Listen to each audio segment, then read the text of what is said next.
House से चौंकाने वाली खबर, पुतिन का अगला एक्शन केमिकल अटैक का हो सकता है। व्हाइट हाउस से ये बड़ा बयान दिया गया है। बड़ी आशंका जाहिर की गई है कि अगर रूस हारता है या फिर परिस्थितियां ऐसी बनने लगे कि रशियन आर्मी बैकफुट पर जाती दिखाई दे, वैसी स्थिति में रूस करेगा न्यूक्लियर अटैक से पहले केमिकल अटैक। केमिकल अटैक क्या है, बाइडेन प्रशासन की ओर से ये आशंका जाहिर की गई है। तो इस वक्त की ये सबसे बड़ी खबर है केमिकल अटैक को लेकर। ये तस्वीरें आप लगातार देखिए, वॉरजोन से जो सामने आ रही है, ताबड़तोड़ गोलीबारी हो रही है, बमबारी हो रही है। तो सवाल ये उठता है बाइडेन प्रशासन की इस आशंका के बीच में कि क्या अब पुतिन केमिकल अटैक के जरिए जीत का रास्ता तय करना चाहते हैं यूक्रेन में। और जब इस जंग की शुरुआत हुई थी तब से ही केमिकल और बायो वेपन को लेकर रूस और अमेरिका ने अपनी अपनी आशंकाएं जाहिर की थी।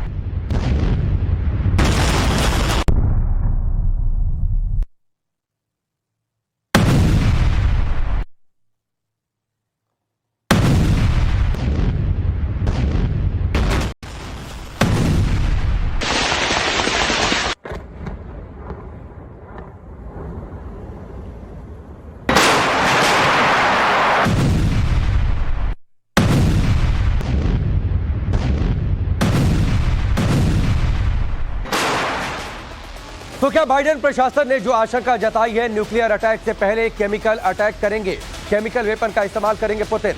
लेकिन आपको बताते हैं कि व्हाइट हाउस और बाइडेन प्रशासन की तरफ से क्या कुछ कहा गया है, क्या आशंकाएं जाहिर की गई हैं, उन बातों को विस्तार से सबसे पहले आपके सामने रखते हैं। केमिकल अटैक को लेकर ये आशंका जाहिर की है बाइडेन प्रशासन ने। तो बड़ी खबर यह है अमेरिकी अधिकारियों के हवाले से केमिकल अटैक को लेकर कि पुतिन को अगर लगता है कि उनकी सेना बैकफुट पर जा रही है या फिर हारने की संभावनाएं दिखाई देने लगे, वैसी स्थिति में टैक्टिकल न्यूक्लियर वेपन से पहले केमिकल अटैक करेंगे। और केमिकल अटैक में किस हथियार का इस्तेमाल होगा ये भी आप जान लीजिए। तो युद्ध में नोविचोक का इस्तेमाल हो सकता है। नोविचोक दुनिया का सबसे घातक जहर माना जाता है। सेना की हार को देखते हुए पुतिन ये बड़ा फैसला ले सकते हैं। दरअसल किसी भी हाल में जो बाइडेन प्रशासन के अधिकारी हैं या फिर दुनिया भर में एक्सपर्ट ये कह रहे हैं कि किसी भी हालत में यूक्रेन को सरेंडर करते हुए देखना चाहते हैं पुतिन। और इसके लिए अगर केमिकल अटैक की भी स्थिति आती है या फिर अगर ये फैसला लेना पड़ता है तो पुतिन इससे पीछे नहीं हटेंगे। यूएस ने केमिकल हमले का अलर्ट भी जारी कर दिया है। नाटो देश हर तरह से इस हमले के लिए तैयार रहे, इस बात को लेकर आशंका जाहिर की गई है। और जब इस जंग की शुरुआत हुई थी उसके तुरंत बाद रूस ने भी इस तरीके से केमिकल और बायो वेपन को लेकर आशंका जाहिर की थी कि अमेरिका और दूसरे मुल्क मिलकर यूक्रेन को बायो वेपन या फिर न्यूक्लियर वेपन मुहैया करा सकते हैं और उसका इस्तेमाल यूक्रेन कर सकता है इस जंग में। और अब ये आशंका जाहिर की गई है अमेरिका की ओर से कि रूस कर सकता है केमिकल अटैक। और इस बीच एक और बड़ी खबर, पुतिन के केमिकल वेपन को लेकर बड़ा खुलासा। कौन सा केमिकल इस्तेमाल हो सकता है, हमने आपको बताया नोविचोक का इस्तेमाल कर सकती है पुतिन की सेना। यूक्रेन पर केमिकल अटैक में ये एक बड़ा वेपन हो सकता है। नोविचोक से केमिकल अटैक कर सकता है रूस। दुनिया का सबसे घातक जहर माना जाता है और अगर एक बार इस हथियार का इस्तेमाल कर दिया गया तो फिर वहां पर ऐसी तबाही मचती है जिसका असर लंबे समय तक होता है। तो अमेरिका ने केमिकल अटैक का अलर्ट जारी किया है पुतिन के केमिकल बम पर। यह बड़ा खुलासा। लेकिन सवाल ये उठता है आखिरकार ये नोविचोक जिसे हम दुनिया का सबसे घातक जहर बता रहे हैं, ये है क्या, इससे तबाही कितनी होती है और क्यों इसे दुनिया का सबसे घातक जहर कहा जाता है। अमेरिका ने वार्निंग दी है, इसके बाद यूक्रेन और यूरोप पे खौफ है केमिकल अटैक को लेकर कि केमिकल अटैक अगर हुआ तो क्या होगा और इसके लिए तैयारियां भी की जा रही हैं। लेकिन अब आप जानिए नोविचोक होता है क्या। नोविचोक एजेंट बेहद जहरीला होता है। सोवियत संघ के जमाने का ये नर्व एजेंट है, यानी जब इस केमिकल वेपन का इस्तेमाल होता है, जब इसका असर होता है तो ये शरीर के नर्वस सिस्टम पर अटैक करता है और उसे फेल कर देता है। कुछ नर्व एजेंट तरल होते हैं यानी लिक्विड फॉर्म में होते हैं, तो कुछ सॉलिड फॉर्म में होते हैं यानी ठोस तौर पर होते हैं। नोविचोक से शरीर निष्क्रिय पड़ जाता है। दुश्मन को मारने के लिए इस वेपन का इस्तेमाल होता है। 1960 से 1970 के दशक में इसे तैयार किया गया था और इसे चौथी पीढ़ी का केमिकल वेपन माना जाता है, रासायनिक हथियार माना जाता है। अलेक्सी नावलेनी को नोविचोक जहर दिया गया था।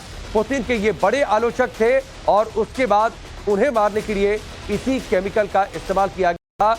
नवलेनी एलएसटी को।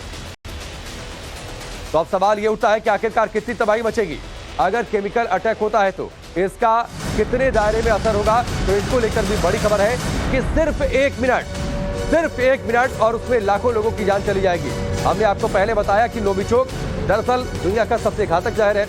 ये नर्व एजेंट एक तरीके का है, यानी जब इस केमिकल वेपन का इस्तेमाल किया जाता है तो ये बॉडी के नर्वस सिस्टम को फेल कर देता है। एक मिनट में लाखों लोगों की जान जा सकती है। यानी अगर बड़े पैमाने पर तबाही मचानी है, लाखों लोगों की जान एक साथ लेनी है, तो फिर केमिकल अटैक सबसे कारगर हथियार होता है। हालांकि वॉरफेयर में इस तरीके के हथियारों के इस्तेमाल ना हो, इस बात की दुहाई दी जाती है। इस बात को लेकर दिशा निर्देश भी है। लेकिन दरअसल जब जंग होती है और जब हार सामने दिखाई देती है, तो किसी भी तरीके के वेपन का इस्तेमाल कोई भी कर सकता है। इसीलिए यूएस की ओर से यह बड़ी आशंका जाहिर की गई है। अब आपको बताते हैं केमिकल अटैक क्या होता है। केमिकल अटैक अगर रूस करता है तो नोविचोक का इस्तेमाल करेगा, यह हमने आपको बता दिया। लेकिन केमिकल अटैक क्या होता है? जहरीली गैस को दरअसल हवा में छोड़ दिया जाता है। गैस या फिर लिक्विड को हवा में छोड़ा जाता है। अगर नोविचोक से इस्तेमाल करता है तो नोविचोक को गैस या फिर लिक्विड फॉर्म में रूस यूक्रेन के ऊपर हवा में वायुमंडल में छोड़ सकता है। गैस फैलकर हवा को जहरीला बना देती है।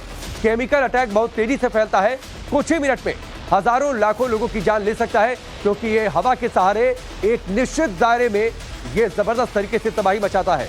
केमिकल अटैक पृथ्वी से जीवन को खत्म कर सकता है। और यही वजह है कि ये कहा जा रहा है कि अगर न्यूक्लियर अटैक से बचना हो तो उसकी जितनी तबाही कौन सा हथियार मचा सकता है, तो वो है केमिकल वेपन, जिसका इस्तेमाल